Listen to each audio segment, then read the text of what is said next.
Hey everybody, welcome to another episode of Dropping the Gloves. Thanks for joining us here. A nice Wednesday afternoon, Tim. I flaked on him yesterday because the big guy was a little sick yesterday, Tim. It happens every once in a while. But how are you? You look great. Thank you. It's funny, you don't get sick often, or at least you don't tell us, but when you get sick, you sleep the whole day. This Yeah, happens like twice a year the whole time that I've known you. twice a Which year. My mo is just I feel bad in the morning. I just cancel everything. I lay in bed and sleep all day. Then I wake up that night and I feel good. And then I wake up in the morning and away we go. So it's like a 20-hour just hibernate. And it happened today too. But I'm still feeling a little under the weather this morning. So maybe I'm just getting older. You know what I mean? It is what it is. and you're also calling in from a new spot too. You're not at the office. No, I didn't want to go to my office. Just questions. I got to deal with stuff. So I'm staying home. I'm at my office here at my house, my bedroom. And so you might hear pianos in the background, kids interrupting. Eleanor, my third youngest, is sick. She came home from school. She was barfing at school. So it's going through the house, which is bad timing because I was supposed to leave to go to Wisconsin today with Danielle. And we are pausing that. And I might leave tomorrow. And it stinks because I usually fly to my speaking events. And Danielle's like, I want to go. I like the Wisconsin area. And now she's not going. So I have to drive 7 hours where I could have just flown for like 3. And it's like, damn, I'm going to drive there and drive back Friday. I'll leave tomorrow, I'll come back Friday. So it's just like, it's a lot. And I'm trying not to breathe through my nose, everybody, because I've been getting a lot of hate mail saying it's hard to listen to you. And I'm aware of it. I have no solutions, but I am aware of it. So I'm going to try my darndest to kind of have a clean show where I'm a mouth breather. I think that's the only solution, is just be a Neanderthal and breathe through my mouth. Speaking of Neanderthals, Tim, there's a guy running around the NHL causing havoc. Plays for the Minnesota Wild. Ryan Hartman, naughty, playing some dirty pool, as the kids say, versus the Ottawa Senators. You saw the play. Everybody saw the play. Ryan Hartman has a face-off with Tim Stützle and doesn't even go after the puck. Just completely abandons the play. He went in there with one thing on his mind and one thing only. And he forearm drives this poor kid right into the ice. Stützle doing what he does. He's down low for the faceoff. He's prepping to win the draw. It's an offensive zone faceoff for him. He's not thinking he's going to be assaulted, which is what it was. A premeditated assault from Ryan Hartman. And he wins the draw, and lo and behold, he feels a forearm on the back of his neck, driving him into the ice, Tim. And this is your team, the Ottawa Senators. You love this team.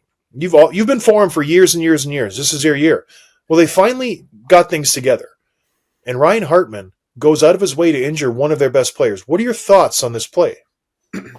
Yeah, you know what? I the first time I watched it, I was like, "Oh man, this is not good. This it looks really, really bad."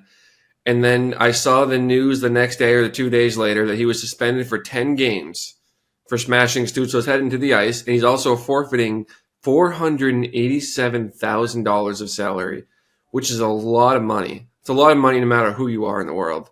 And so the player safety released as part of their statement with the announcement, this is where I'm kind of going with this, said Ryan Hartman contends he is attempting to use his hand to regain his balance using Stützle for support, and their fall to the ice is accidental. We disagree. He chooses to take advantage of a vulnerable player in an unacceptable fashion. So I go back and watch the video again with Hartman's defense in mind. Like, okay, from his perspective, and you know what? I kind of believe him. Like, if you watch I think it's his right leg swings under Stützle, and he has nothing to hang on to, and we've all been in position. You lose your balance, you just grab something, and unfortunately, Stützle is down, facing down, trying to get the puck. He grabs on, they go down, Stützle's face plant. So I believe him. I don't think it was intentional. I don't think he went into that faceoff saying, I'm going to mess this guy up. We always go back to, you're responsible for your body, your stick, like your positioning, all that. So I'm okay with it being a penalty. I'm even okay with it being a suspension because at the end of the day, you did take his head and grab it to the ice. But I thought 10 games was way over the top. I did not think this warranted such a lengthy suspension and such a lengthy forfeiture of salary. I don't think this was intentional. I'm okay with consequences for it, but this fell way over the top for me. What do you think? I'm surprised. you're usually a player first guy, and anytime there's a stance to be taken, you're usually on the side of the victim, and that's not a bad thing. And I am on Stützle's side on this one. I feel like the one thing that damns Ryan Hartman is his track record. And last year, the same situation. Minnesota, Winnipeg. Things were getting heated. Kirill Kaprizov gets stuck by Brendan Dillon in the corner. He goes down. He's injured. He wants retribution. So what does he do? He goes out at a faceoff dot at the end of a period. Same situation that happened in Ottawa a couple days ago. And he doesn't even try for the draw. He just pitchforks Cole Perfetti right in the neck. Not even going for the puck whatsoever. So if I'm George Peros, you have to take all those things into account. He's a repeat offender. He's known to do things. And Tim, it's the exact same scenario. The exact same scenario. End of the period. Tensions are high. Minnesota's trying to get back into the game. Foligno was trying to get at somebody. Hartman was trying to get at Hamonic all game. Nothing going. Ottawa's dominating them. He's trying to change momentum. And he saw his opportunity at the end of a period. Nobody would be watching. And he buries Stützle into the ice. So with all that outside stuff factoring in on a suspension, George Peros sees this, and you got to lay the hammer down. For once in my life, I am on board with George Peros on this 10-game suspension. I don't think it's heavy-handed. I think you have to send a message. And I like Ryan Hartman. Don't get me wrong. I did a spot on Sportsnet yesterday, Toronto radio, and I tried to defend Ryan Hartman. I tried to say this is how he plays, but I couldn't bring myself to do it because it was a dirty play. It was not a hockey play. In my eyes, and maybe Ryan Hartman disagrees with me, he went into that face-off with the intent of either causing trouble, stirring things up, or just rattling Tim Stützle. His first priority was not to win the draw, right? Because he doesn't even go for the puck. Yeah, that's a fair point. And I think the reputation as a repeat offender, it's not a reputation, it's a fact. He's a repeat offender, and that definitely works against you. Like if Jacob Trouba throws an elbow on someone and he says, oh, my arm swung up because of this or that, it's like, no, you've done this 20 times. We have video of it. If Brad Marchand gets close to someone's face and his tongue comes out and he's like, oh, it was an accident. It's like, well, you do this a lot. You know what I mean? So Hartman, this is his third straight offense as a repeat offender. And he's actually, on average, faces supplementary discipline every 60 games, which is like 3 times every 2 seasons. So this adds up, and unfortunately, he's going to be out of the lineup for a little while. So I think we're waiting to see if he's going to appeal it. I don't think we've heard yet whether he's going to, and if he does, because there's so many, he does have the option. If Bettman doesn't drop it, he has the option to go third party too. So we can kind of see that this maybe drops. I could see it going down to like 6 or something, but 10 did feel over the top for me. No, I don't think he appeals it. I think he just eats it. And if he does appeal it, I think Gary upholds the 10. I think it's right where you want to be. I don't know what he got for Perfetti. I'm guessing it was 2 to 3.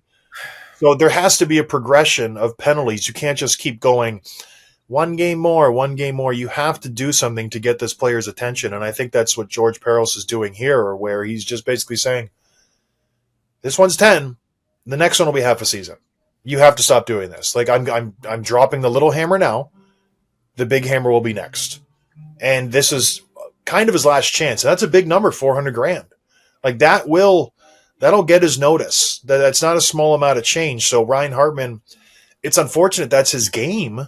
You know, he plays on that edge, but there comes a point where you just have to rein it back in. And I've played with guys who have that mentality where it's like, if I'm not going 110, if I'm not in people's faces, I'm not an effective player. There's a time and a place for everything. And you, like you said, you have to control your body. And he didn't do that. You played with Rafi Torres, right? Oh, yeah, Tico. Were you on his team when he had any of his major incidents?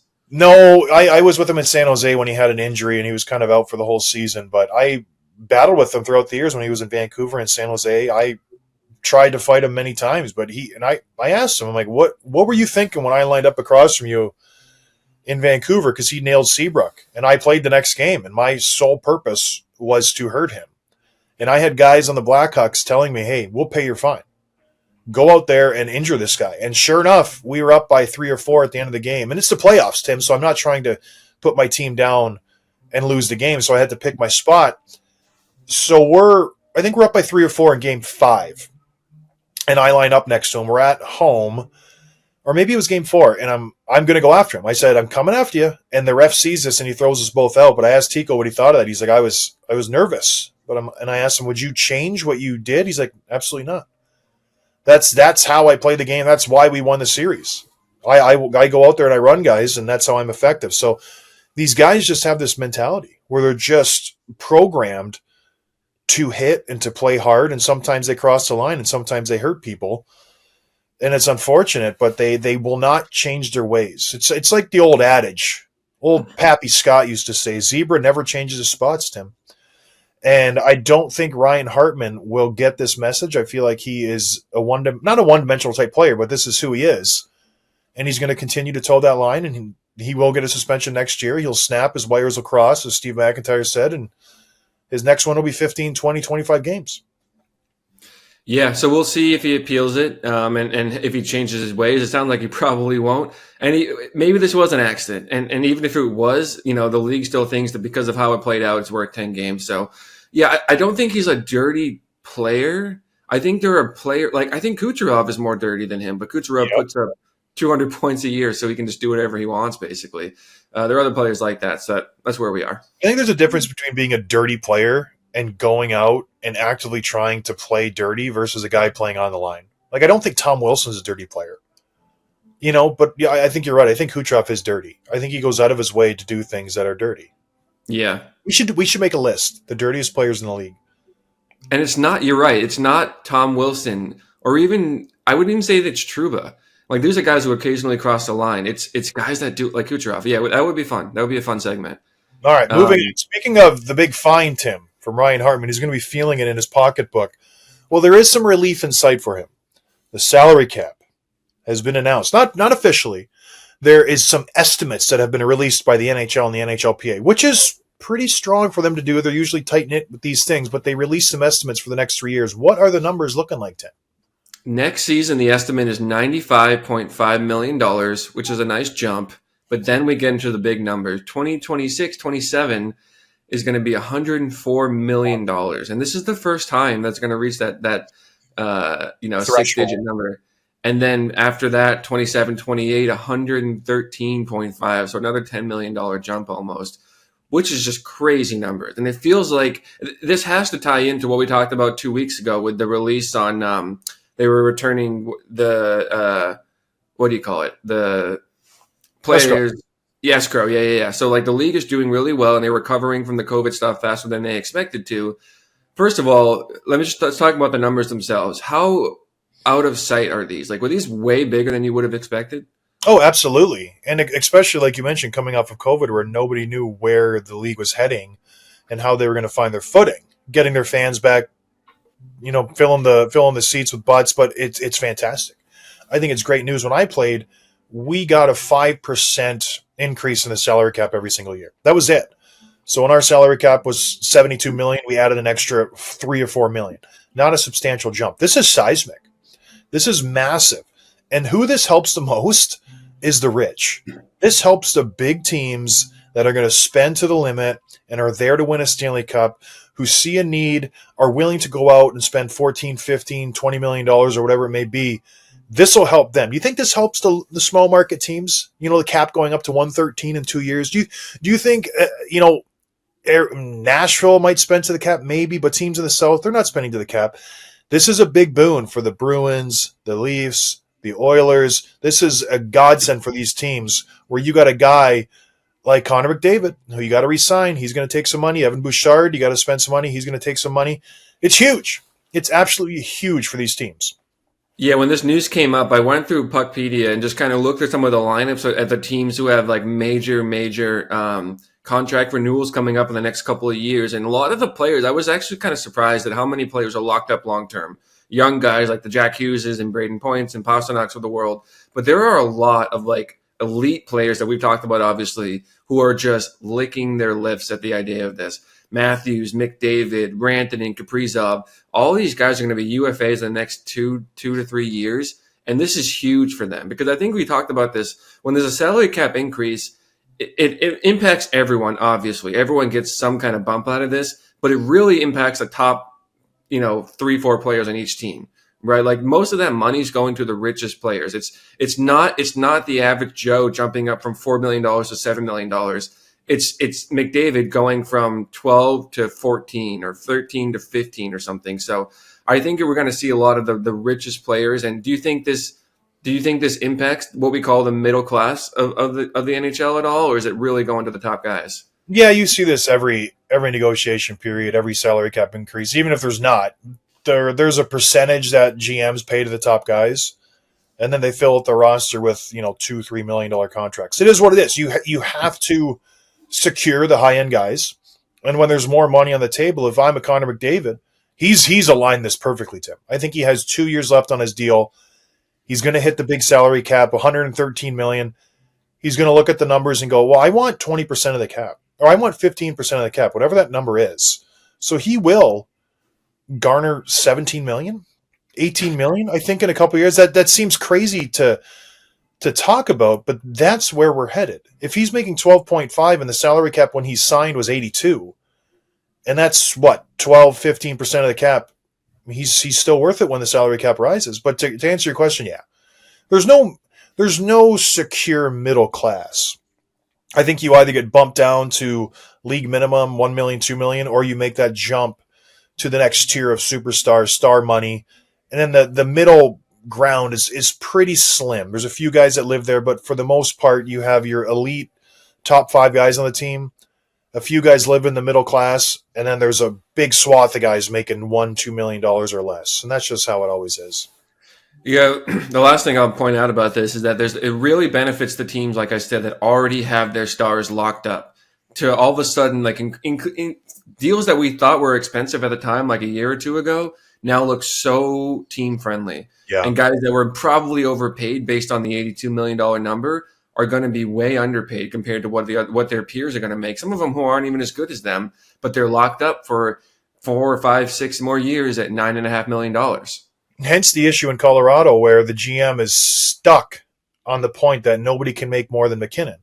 Well, Rantanen looks at his comparables. He looks at guys making money around the league saying, no, I should make 11, 12, 13 million dollars. That's what guys who do what I do make. And so if you're a GM and you're sitting there looking at your books and you say, oh gosh, no one can make more than McKinnon. He's our best player. And then, Makar's our second best player. You can't make more than him. You're not going to do well. It's going to be a tough sledding for you. The team that lines up nicely for this is the Minnesota Wild.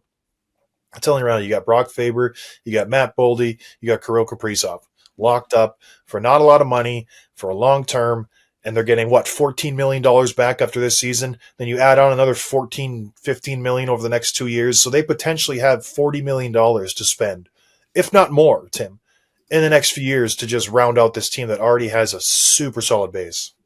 Well, Kaprizov contract expires after next season. He's making $9 now, so he's going to be one of the ones that's going to be. He's going to be asking for 15 in a year and a half, but he'll be worth it, and they'll have the money to spend.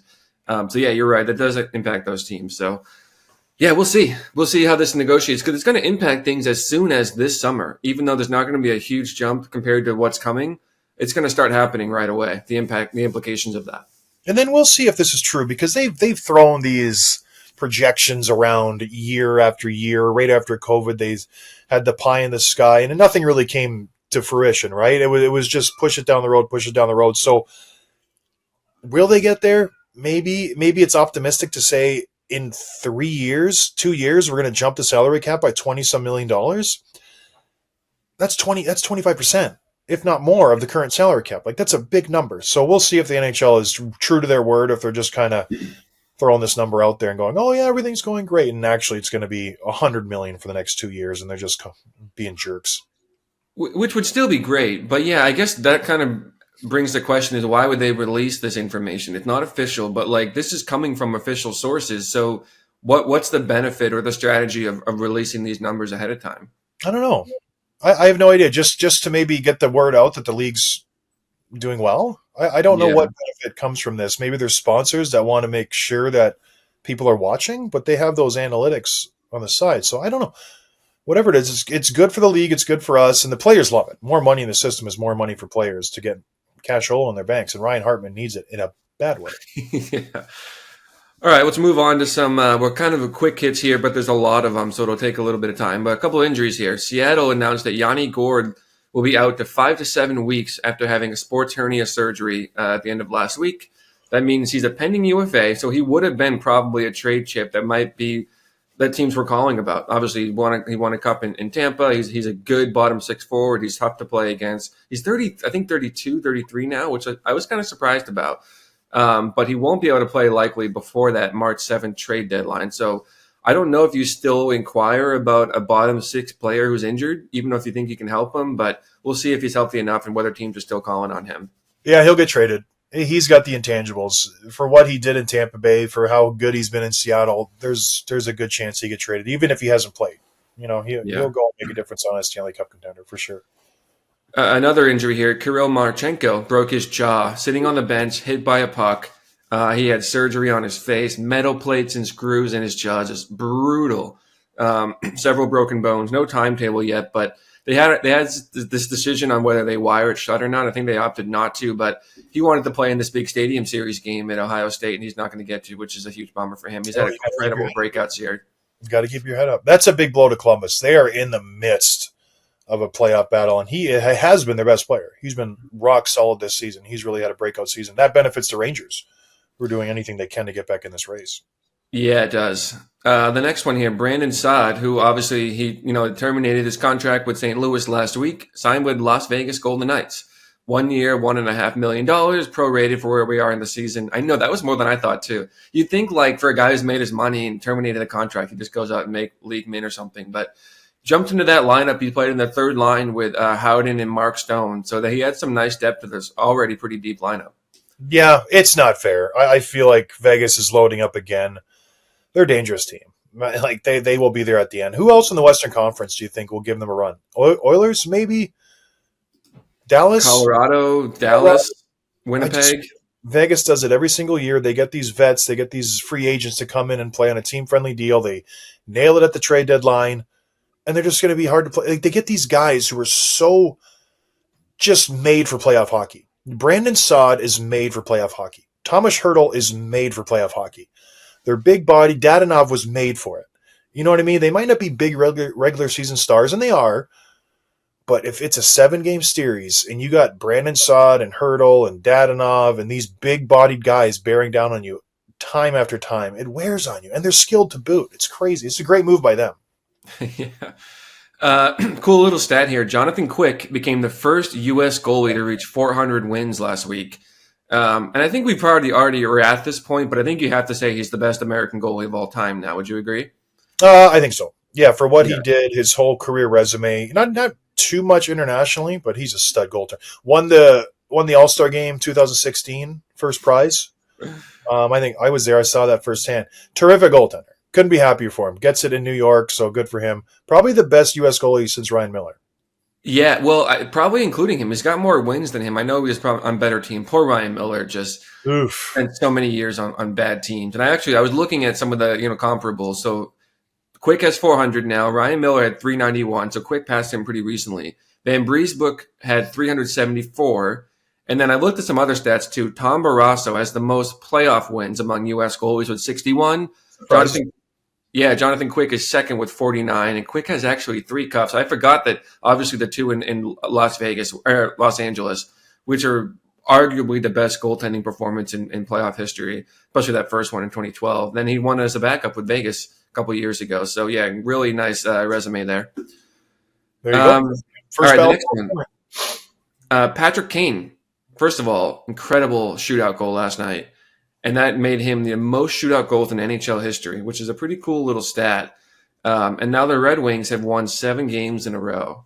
They have the first wild card spot. They are ahead of the Bruins. They are ahead of the Lightning, some other teams now. We're going to have to spend some time next week's episode and do a standings update because things are changing so quickly. And I'm really glad to see the Red Wings, heating up that race. Yeah, Todd McClellan comes in, goes on a 7-game heater. Then they start to cool down, and you figure, okay, they're coming down to earth. They're off the new coach bump. They turn around, another 7-game heater. So he's. The question is, if they continue to play this way, Todd McClellan has to win the Jack Adams, don't you think? Coming in and just turning around this languishing team, getting them to the playoffs, and I don't care what they do in the playoffs. Just to get there is a huge feat for him. Yeah, that's a good question. What's the fewest games coached to win a Jack Adams? I was thinking Craig Berube with St. Louis. I was thinking that. Did he win in 2019? You would have to think he did, yeah. But I don't know. He's doing a great job there. Fantastic job in Detroit. Barry Trotz won in 2019. Just looked it up. And then the last one here, Miro Heiskanen. Obviously, he had that knee-on-knee collision with Mark Stone last week. He had knee surgery. He's now turned month to month. So we don't know that he's going to even be back in the regular season. But this brings up another interesting point. Dallas made a trade, obviously, over the weekend. But if we're talking 12-plus weeks, that's going to push it pretty much to the start of the playoffs, which at that point, you use that LTIR and you go use that cap space to pick somebody up. And if you add him and Sagan together, you have almost $20 million in extra cap space. So they could make another big splash or two with that additional room. Who do you get? Like, who is out there that's going to be available that makes that much money? That's the hard part because there's so many teams that are still in the race. So who do you get? Yeah, I wonder. One of the names that keeps coming up, and you're going to laugh and say no, but do you think that any teams end up making a move for Seth Jones? I think someone will. I absolutely will. Yeah, Seth. We give him a hard time, and that's solely because he makes so much money. He's a good player.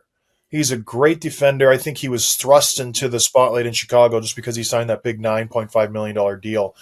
He's not a $9.5 million defenseman, but he's a good demon. I think a team would jump at him for sure, and he would fit in Dallas. Yeah. And then I'm looking at the daily faceoff list now. It's Brock Nelson's number 1, Brandon Tanev number 2, Risto Leinen, Bowen Byram, Casey Middlestat, Ryan Lindgren, Dylan Cousins. So I don't see a ton of stars or any pending. Rantanen was the one, and he wasn't even really on the trade market as far as we know. Yeah. I don't think we see any major splashes, but again, it's still over a month away, so it's hard to say this far out.